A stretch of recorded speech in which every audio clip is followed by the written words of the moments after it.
Aloha mai kako, you are watching Hawaii Political Reporter.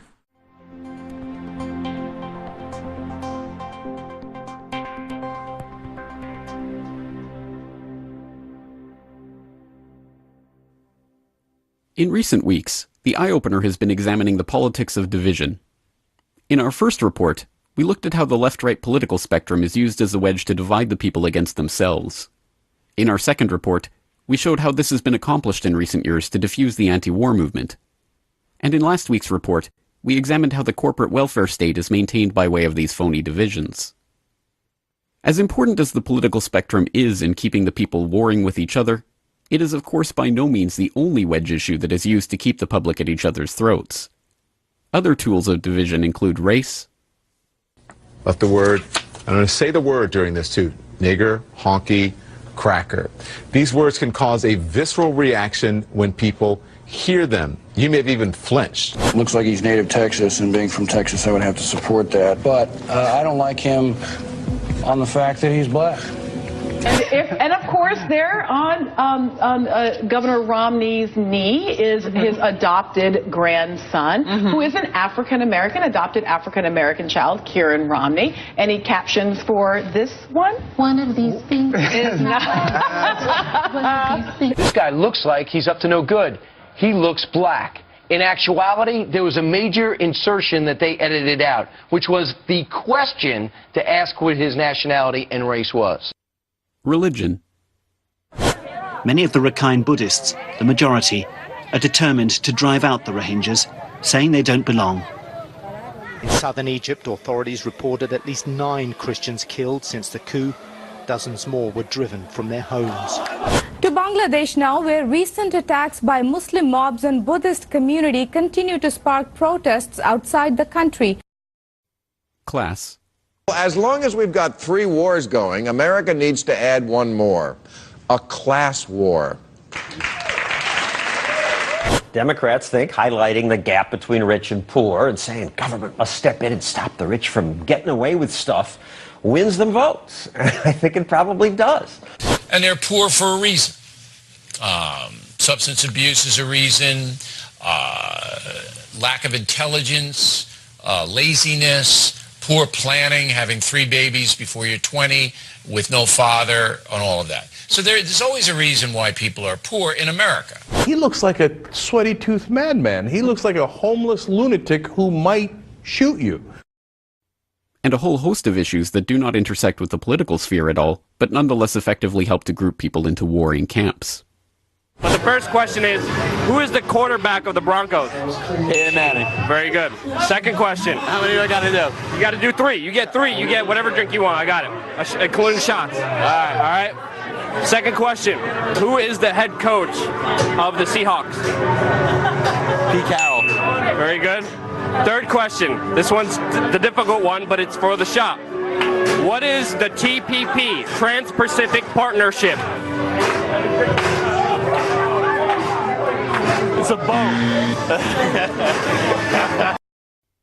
The end result of this constant appeal to tribalism is to pit neighbor against neighbor, family against family, coworker against coworker, and even friend against friend, so that our lives consist of ever-dwindling spheres of people with whom we can agree totally on every issue. Meanwhile, the people in positions of very real control over the lives of those masses go unscrutinized, their actions lost under the 24/7 babble of nonsense being generated by the politics of division. So who got the money? To financial institutions in Europe and other countries. Which ones? I don't know. $500 billion and you don't know who got the money? There is, after all, a reason that the pyramid has historically been seen as a metaphor for social control. At the bottom lie millions of stones, atomized, divided against each other, but all acting in unison to support the layer above it. The further up the pyramid one goes, the fewer the divisions between the components of that layer until, finally, the capstone reveals itself as the single, unitary ruler of the entire system. This is the image of the oligarchy. Rule by the few over the masses through the age-old technique of divide and conquer. If divide and conquer is the technique that keeps the people oppressed, however, it is obvious that the one thing that the ruling class fears above all else is that the public will unite against them. If the people were ever to put aside their doctrinal differences and coordinate their efforts, the results would be staggering. This is not mere theory, but a political fact borne out by centuries of examples, and one that is continuing to have dramatic effect on the world around us. A classic example in recent years was the push to force milk from cows treated with bovine growth hormone into the marketplace. After concerns about the effects of this milk on both human health and the health of the cows themselves were made known through grassroots advocacy, however, consumer pressure led to BGH milk being taken off the shelves in store after store, including Walmart, Kroger, Safeway, Starbucks, Ben & Jerry's ice cream, and other places. Similarly with bisphenol A, an estrogen-mimicking endocrine disruptor used in the creation of certain plastics and resins that was found to have potentially hazardous effects on the development of babies and young children. A mass awareness campaign led to worried parents demanding BPA-free plastics, which in turn led to BPA being removed from product after product. In recent months, pressure on corporations has led to the removal of a number of food additives, chemicals, preservatives, and GMO ingredients from their products due to pressure from grassroots campaigns. We'll start with the first one. Kraft cheese singles to lose artificial preservatives. Kraft is removing artificial preservatives from its most popular individually wrapped cheese slices, wrapped in plastic, of course, in the latest sign that companies are tweaking their recipe as food labels come under greater scrutiny. The change affects the company's Kraft singles in the full-fat American and white American varieties, which Kraft says accounts for the majority of the brand's sales. Sorbic acid is being replaced by natamicin, which Kraft says is a natural mold inhibitor. But that's not all. Chick-fil-A to serve chicken without antibiotics. The largest chicken chain in America shocked the fast food world late Tuesday, February 11th, when it announced that the company plans to only sell chicken raised without antibiotics at all of its stores within 5 years. The move is yet another signal that corporate America is increasingly aware of consumers' concerns about the ingredients in and the safety of the foods they eat. The corporate trend towards cleaner food seems to be catching fire. Those are the words of USA Today. And for the hat trick, James, Subway to remove chemical also found in yoga mats from their bread. Similarly with the fight against water fluoridation. In most cases, the fluoridation program is not the addition of medical-grade sodium fluoride to the drinking supply, but hexafluorosilicic acid, a toxic byproduct of the phosphate fertilizer industry. As scientific studies continue to mount demonstrating the harmful effects of fluoridation on people's bones, liver, thyroid, IQ, and, ironically enough, teeth, a concerned public has increasingly begun banding together across party lines to get the toxins removed from the water supply. One such case is in Austin, Texas, where young activists recently engaged in a hunger strike outside Austin City Hall to raise awareness of the problem, and have parlayed that action into a new PAC hoping to get the issue of fluoridation on the ballot in Austin. So during the hunger strike, we met a group of tremendous local activists that we had no idea of their existence beforehand, and they brought to us the knowledge of, in Texas, we have a home rule initiative as long as your city amendment allows for it, which in Austin we do. And that's the main reason we're going back to geographical representation with November 2014 city council elections for the first time in 100 years. And so we're using that same policy, that same ballot initiative to bring it to a vote, which requires 20,000 signatures to get it on the ballot this November. We'll be following the same footsteps as they did for the 10-1 plan, and all we can do is hope for the best. We hooked up with Unacceptable Levels director Ed Brown to speak at their viewing here just a couple weeks ago. It's a documentary he's currently traveling the nation with, and we're looking to bring it back here for public awareness and do outdoor park viewings in the spring and summer, which is something traditionally Austin has here. The idea of grassroots campaigns helping to remove fluoride from the water supply is not unique to Austin. In recent years, citizen-led groups have successfully campaigned for the removal of fluoride from the water supply of cities around the globe, from Calgary, Alberta, to Windsor, Ontario, to Hamilton, New Zealand, to the entire country of Israel, and Portland, Oregon recently voted to keep fluoride out of their water supply. By no means are these campaigns limited to the health sphere. The Move Your Money project has encouraged people in the US and the UK to stop banking with the big, unaccountable megabanks and switch to local banks and credit unions, while Ithaca Hours, Colorado Mountain Hours, Calgary dollars, and any number of similar systems around the globe encourage people to eschew central bank funny money in favor of local business supporting complementary money systems. In the tech field, the open source revolution is reimagining the way people collaborate, share knowledge, and produce innovations. From 3D printing and the sharing of the digital blueprints for the design of all manner of household objects under Creative Commons licenses, to the creation of downloadable roadworthy car chassis, to the sharing of designs and ideas for farming technologies in the open agriculture revolution, people are finding all sorts of new ways to come together regardless of political or philosophical or racial or class distinction to create vibrant, alternative communities of like-minded people interested in finding solutions to humanity's problems. Progress in these fields, of course, is by no means straightforward, and victory, as always, is hard-won. But it can and does happen. These victories will never be trumpeted in the media, which always and forever wants to continue to keep people divided and to play up petty differences to stop them from coming together on their shared concerns. Ultimately, the choice of whether we are interested in collaborating over solutions or bickering over differences is not up to the would-be rulers of society or their talking head mockingbirds or their political puppets. It is a conscious decision that we make to transcend the barriers of divide and conquer politics, to put aside petty differences and doctrinal disagreements for cooperation on positive solutions. That decision starts with you, and it starts today. This video is brought to you by the subscribers of BoilingFrogsPost.com. Well, one area that I actually don't expect you'll hear an enormous amount about next Tuesday is the Affordable Care Act. There'll probably be a sort of pro forma apology for the glitches in the website. And no doubt the president will point to someone up in the box who finally got health insurance for the first time in their life, thanks to the wonders of Obamacare. But that should be about it. I really think then he'll quickly move on to some other subject, which is a little surprising considering we're talking about the signature achievement of this presidency. You would think that when it went into effect this year for the first time, we'd be talking about it a great deal. On the other hand, if you look at this and look at the state of Obamacare, it's pretty grim right now. I mean, let's just start with the fact that the new health care law really isn't covering anybody. I mean, very few people are actually getting insurance out of all this. If you actually look at the numbers that are being put out by HHS, they estimate that roughly 2.2 million people signed up for health insurance on the exchanges, and about another 4.5 million people got Medicaid coverage out of this. So you have a little over about 6.5 million people getting coverage, which, if you take them at their word for this, means we've covered about 11% of the uninsured in this country. And for that, we're only spending $2.5 trillion over the next 10 years. That's not a lot of bang for your buck. But actually, if you want to look a little bit deeper into those numbers, it doesn't even look that good.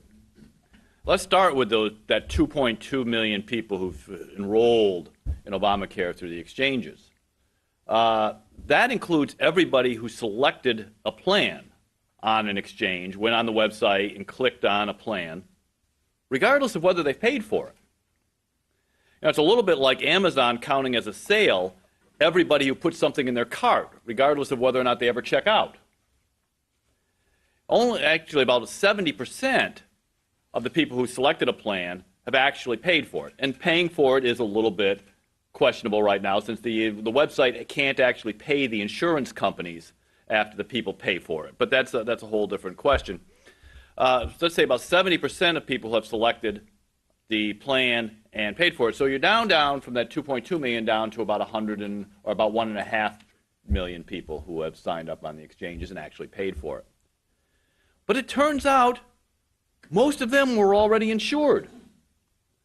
You know, that included people, for example, about 5.5 million people lost their health insurance because it wasn't in compliance with the ACA requirements.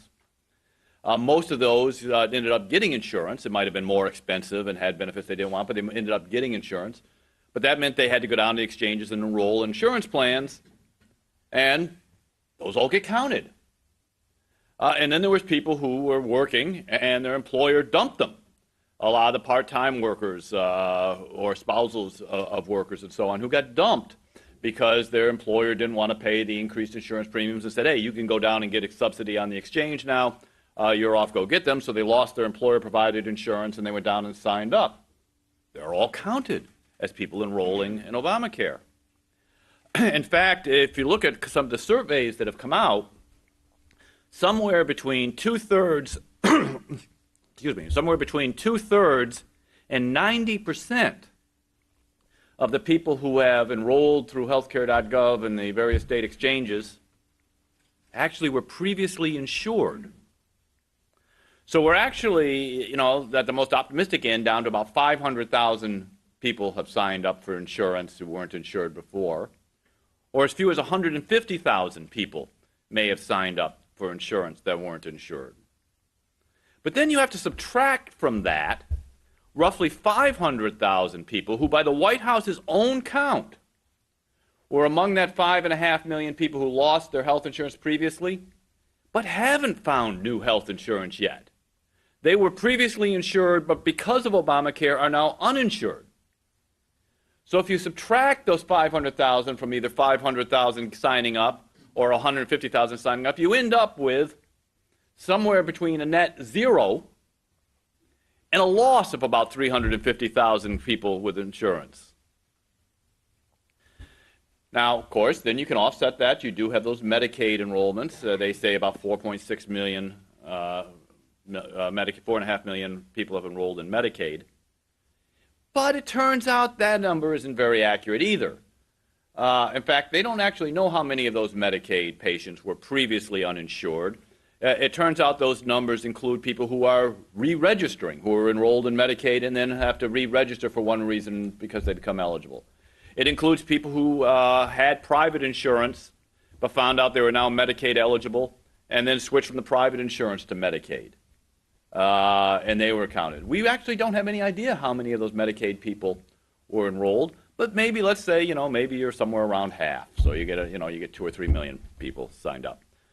So all told, what are you going to get? A couple of million more people who are insured, maybe about 2 to 3% of the uninsured population. In exchange for that, all you have to do is have 5 to 10 million people lose their health insurance that they currently have and like.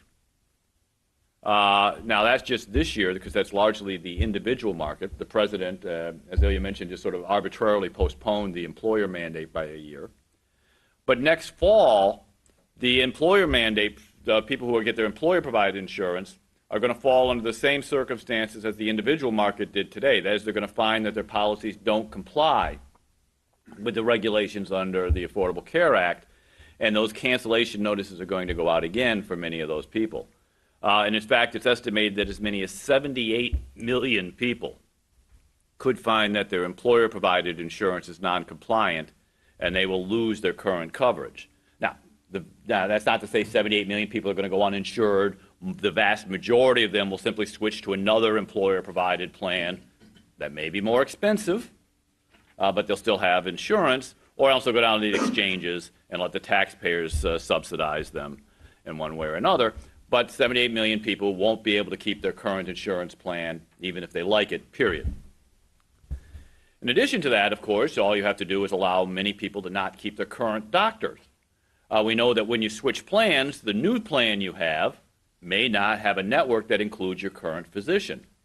And in fact, many of the networks are very small on these exchange-based plans. Doctors are being squeezed in effect 2 ways. In one case, insurers are dropping a lot of doctors from the networks because they don't want expensive doctors or expensive types of illnesses treated or expensive hospitals, which is one reason why many of the top medical centers in this country are not included in exchange-based plans. For example, Vanderbilt Hospital in Tennessee, Cedars-Sinai in Los Angeles, Sloan Kettering, the #1 cancer center in the United States, is not included in most New York State exchange-based plans. And then on the other side of it, doctors are having their reimbursement rates cut by the insurers in order to save money, and they're saying that we won't accept that low reimbursement rate, and they're pulling themselves out of these plans as well. And by some estimates, as many as 60% of physicians will not participate in exchange-based plans. So the possibility that your doctor that you currently have may not be part of that plan grows substantially.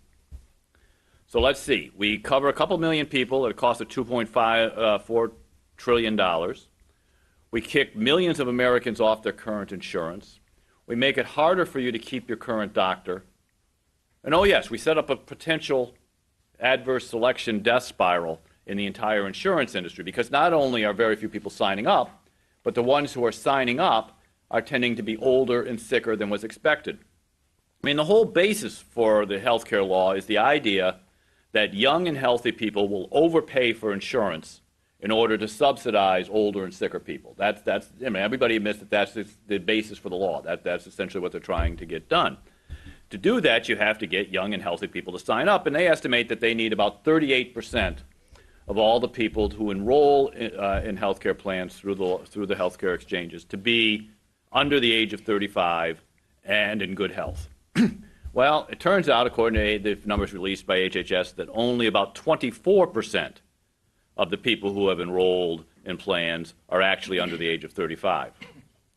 Now, we don't have any good data on their health status, but the insurers looking at this say that the people who are signing up are much sicker than they expected them to be.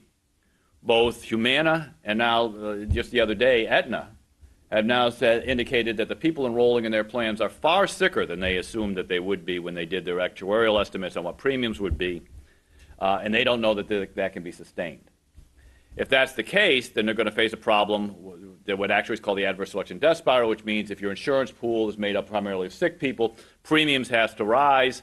That means healthier people drop out of the pool gets still sicker, premiums go up, healthy people drop out, and so on until the whole thing begins to collapse. Fortunately for the insurance companies, and unfortunately for the taxpayers, the law does have something built in, a $25 billion fund.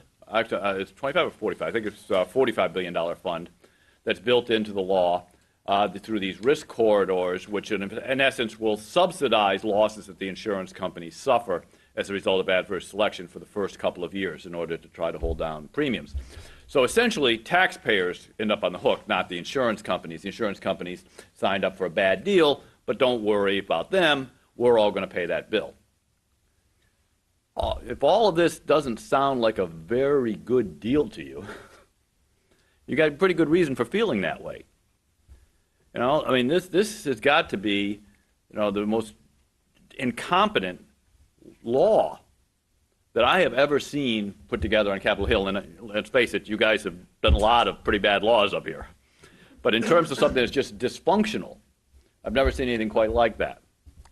So I would not expect to see a whole lot of bragging going on next Tuesday night, and for very good reason.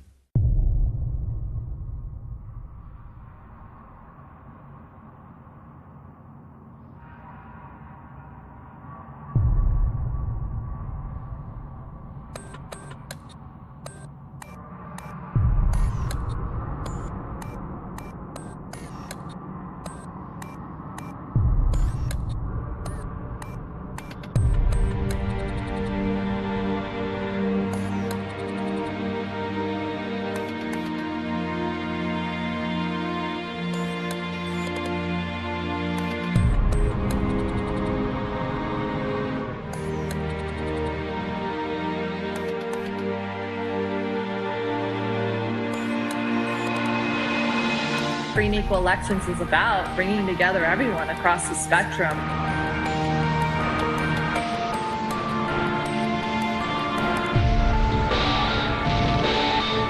All different left, right, ages, races, doesn't matter. Just people, human beings coming together.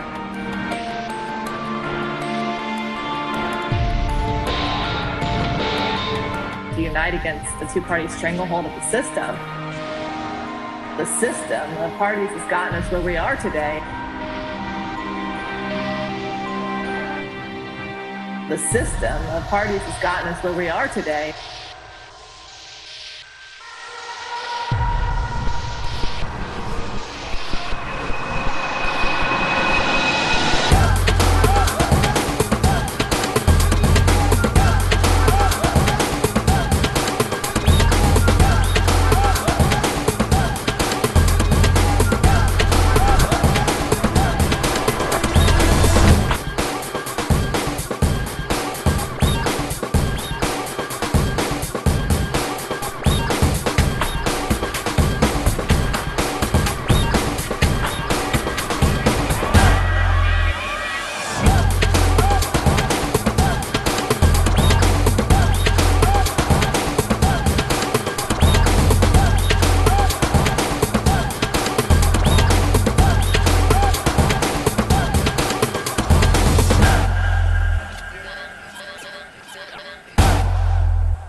just recently there was a vote canceled in the U.S. Congress. And the reason why it was canceled is it lost support. The president has been very anxious these last several months. Matter of fact, the last couple of years, he's been very much involved in fighting the war to oust Assad in Syria and supporting the rebels. It's become known that the rebels are made up of Al-Qaeda and a lot of radicals, and yet we've been on the side of the Al-Qaeda. Well, the president said that he wanted to do more to help remove Assad by bombing that country and helping Al-Qaeda. But the people woke up, heard this message, and rejected this idea. The president claimed he had the authority to do it without congressional approval, but decided because he was getting a lot of negative press over this, that he would take it to the Congress and get a vote. But in the meantime, the support for this just disintegrated. There was no support for this, and he was forced to cancel this vote. But this is significant in the fact that American people, if they speak out and let the government know and let the president know, they will have to change policy. And now, especially in the last 10 years, matter of fact, even since World War II, we've never declared war. The presidents just do whatever they want. And this is the first time in recent history where the American people spoke up and actually stopped a bombing from happening. And yet there's a lot of individuals in Washington, around the country, the neoconservatives, who are anxious to get rid of Assad, regardless of the fact that they will end up with a country more messed up than ever, just as we have done in Afghanistan and in Iraq. But going into Syria right now, their plan was to march then on to Iran and change the government in Iran. But it's very, very exciting to realize that this vote was canceled. This is one of the most important non-votes in foreign policy that we've had in a long, long time.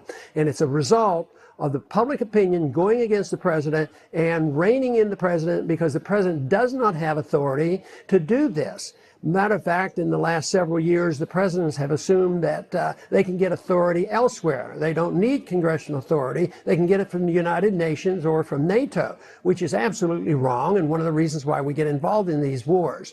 So I was very pleased that this happened. I just hope the momentum continues. But right now, the neoconservatives are on the defensive. They have been set back a bit. They are trying to rally and get the warmongering spirit alive again. But right now, we as Americans should all be very pleased that the bombing did not occur in Syria, and hopefully this will bring common sense to the way we treat Iran, and that we start talking to them, which the president has agreed to do, instead of just assuming that the only solution for our international concerns have been through war. This, to me, is a good sign. You, as a free, beautiful, independent human being with inalienable rights, own yourself. As a result, you can do what you want with your own body and own the product of your labor. The implication is that it is morally wrong to initiate force against someone else or their property, because to do so is to violate their rights. Therefore, all human interactions should be free of force, fraud, and coercion, and people should be free to exercise their rights, limited only by respect for the rights of others. When you learned don't hit and don't steal, it wasn't unless you work for the government. When you learned thou shalt not kill, it wasn't unless your dear leader gives you a gun and a uniform and a one-way ticket to the other side of the world. Government is force, an opinion with a gun, and force is a poor substitute for persuasion. Governments frighten us into thinking we need them, but with knowledge, philosophy, and technology, we are empowering ourselves and each other to have the courage to move past the paradigm of statism and restrain government to only moral uses of force, at least until we replace it with the cooperative, free market solutions that will soon render it You come forward, American Constitution. 1913, corrupt in the system. Devalue dollar, hyperinflation. The Federal Reserve, controlled by Lucifer. He can see you lying.